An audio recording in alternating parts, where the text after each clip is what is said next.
नमस्कार, news capital express में आपका स्वागत है। रुक करते हैं खास खबर के साथ। भोपाल के जेपी अस्पताल में जिला शीघ्र हस्तक्षेप केंद्र को शुरू किया गया है।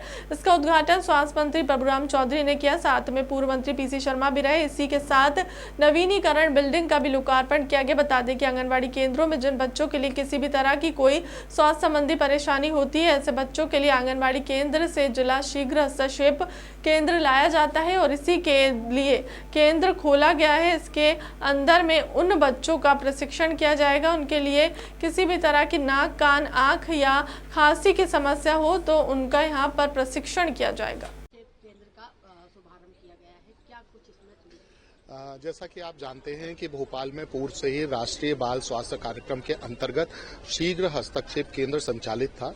अभी इसकी जो बिल्डिंग है इसका नवीनीकरण किया गया है। इसमें कुछ नए आयाम जोड़े गए हैं और इसका एक्सटेंशन भी किया गया है। तो उसका लोकार्पण आज माननीय स्वास्थ्य मंत्री श्री प्रभुराम चौधरी जी द्वारा हमारे क्षेत्रीय विधायक श्री पीसी शर्मा जी और क्षेत्रीय पार्षद मृदुला सजान जी की उपस्थिति में किया गया है।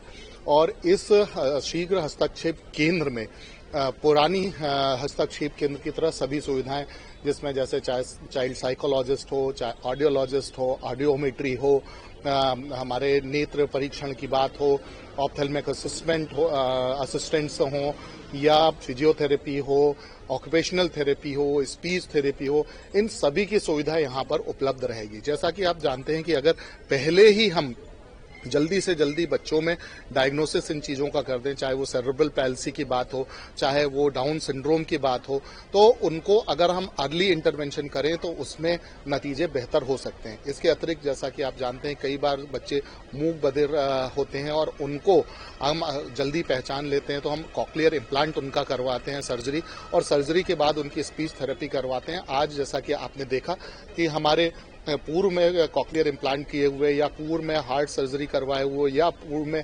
कैटरेक्ट, कंजेनाइटल कैटरेक्ट की सर्जरी करवाए हुए या स्क्विन की सर्जरी करवाए हुए बच्चे भी आए हैं, जो सर्जरी और उसके बाद फिजियोथेरेपी के बाद बिल्कुल अपनी नॉर्मल लाइफ जी रहे हैं। जैसे कि आपने देखा होगा कि अभी एक बच्ची आई थी जो जन्म से मूक बधिर थी, पर उसका हमने कॉक्लियर इम्प्लांट का ऑपरेशन करवाया, उसके बाद उसको हमने स्पीच थेरेपी दी और अभी वो बहुत ही अच्छी तरह से पढ़ रही है, लिख रही है और केंद्रीय विद्यालय में एक सामान्य छात्रा के रूप में अपना जीवन निकाल रही, गुजार रही है। तो उन्हें कुछ पे करना पड़ता है या ये सब निःशुल्क? ये पूरी सुविधाएं बिल्कुल निःशुल्क है, चाहे वो किसी भी तरह की थेरेपी हो, चाहे वो ऑपरेशन हो। जो गवर्नमेंट द्वारा चिन्हित अस्पताल है वहां पर ये ऑपरेशन करवाए जाते हैं और इसका पूरा खर्चा सरकार उठाती है। तो अगर हम देखें तो ये पूरी तरह से निःशुल्क है और इसमें बच्चे को या उसके माँ बाप को अपनी तरफ से कुछ भी खर्च नहीं करना होता।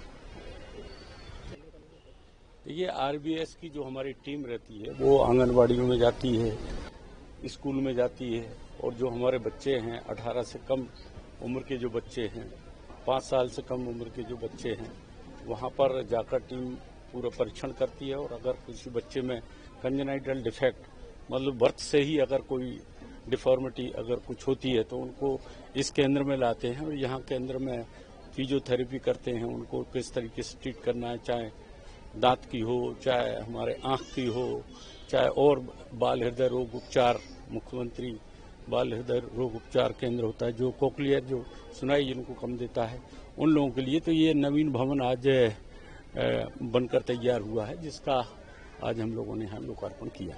इससे क्या फायदा मिलेगा? नहीं, बच्चों को देखिए शुरू से ही अगर बच्चा कोई उसमें डिफॉर्मिटी है, किसी भी अंग में है, कहीं सुनवाई नहीं देता है, उनको यहाँ लाते हैं तो वो शुरू में ही जब बच्चे को अगर बड़ा हो जाता है तो उसको बदलने में उसको टाइम लगता है, लेकिन शुरू से ही अगर बच्चे को आइडेंटिफाइड कर लिया जाए और उसका पूरा उपचार किया जाता है तो वो नॉर्मल स्थिति में आ जाते हैं।